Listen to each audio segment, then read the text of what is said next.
With the price of gas skyrocketing to 190 naira per litre, Nigerians have opted out for really fuel-efficient cars to save a lot of money. So with the appearance of this particular model and how common they become on Nigerian roads, I started to wonder, is it because they're fuel efficient? Is it because they're durable? Or is it because of the price, maybe they're cheap or something? We're going to find out in this particular video when I give this car an in-depth review. So go click on the subscribe button right here and turn on post notifications so YouTube notifies you when our next video goes live.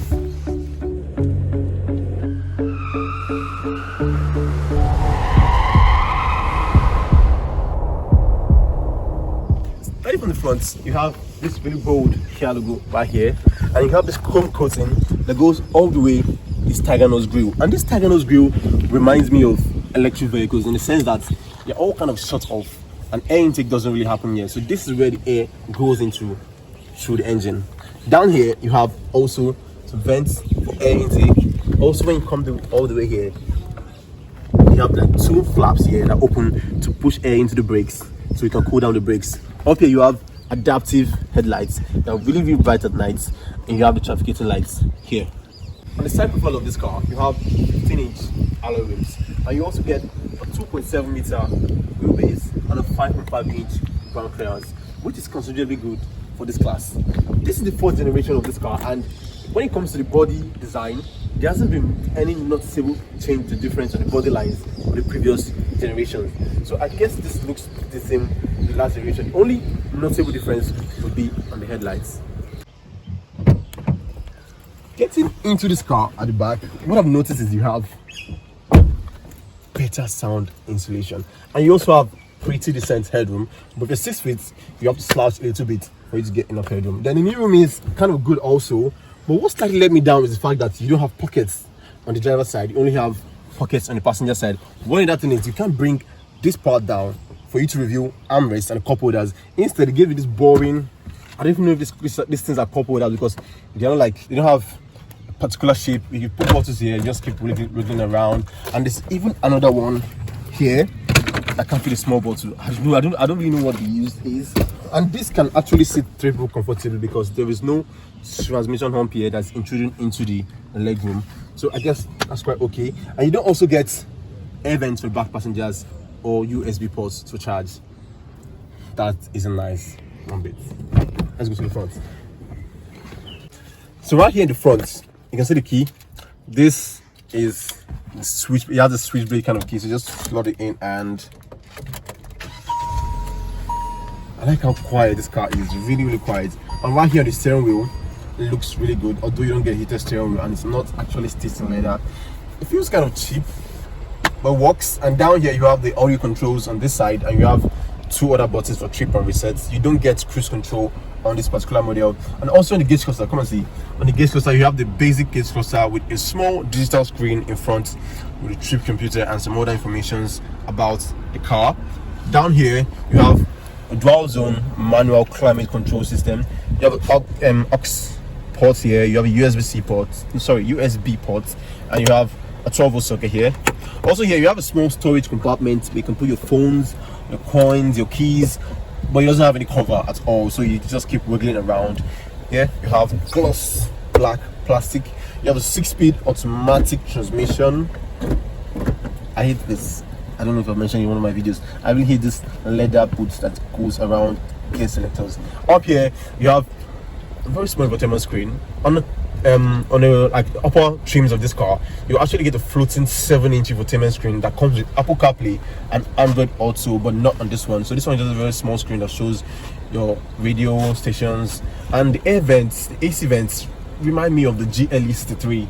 It looks really the same. Here you have quite enough space. I like how the glove box opens, and you get two cup holders here, 1 and 2, and it takes this bottle. Parking brake.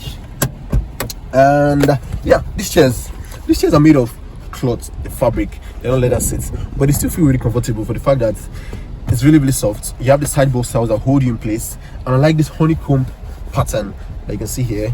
Although it doesn't come with heated or ventilated seats, but it still feels really good. Up here you have the visor, no lights, just the mirror. You have a compartment for your sunglasses. Like I said, basically all. Then on the fact that this looks premium until you touch it. Then you have cheap plastic all around, even on this part it's just cheap plastic. Then I think even where you rest your arms, cheap plastic, that is really bad. You don't have any armrest here.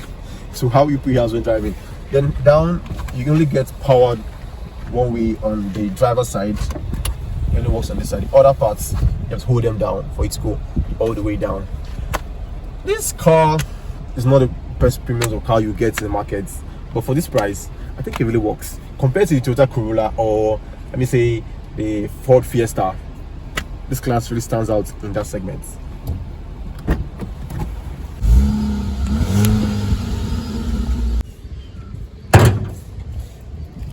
So under the hood,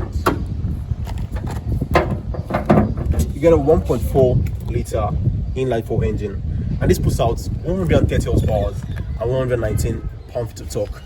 And 0 to 60 will just be like 8.5 seconds. Yeah, that's not fast, but you didn't opt out for a sports car, so what do you expect? And in terms of fuel consumption, you get 28 miles per gallon in the city and 37 miles per gallon in the highway, and an average of 32 miles per gallon for both. Although this car is smaller than Toyota Camry, on Toyota Camry you get 41 miles per gallon on the highway. I don't know why, but I think Toyotas are always really fuel efficient.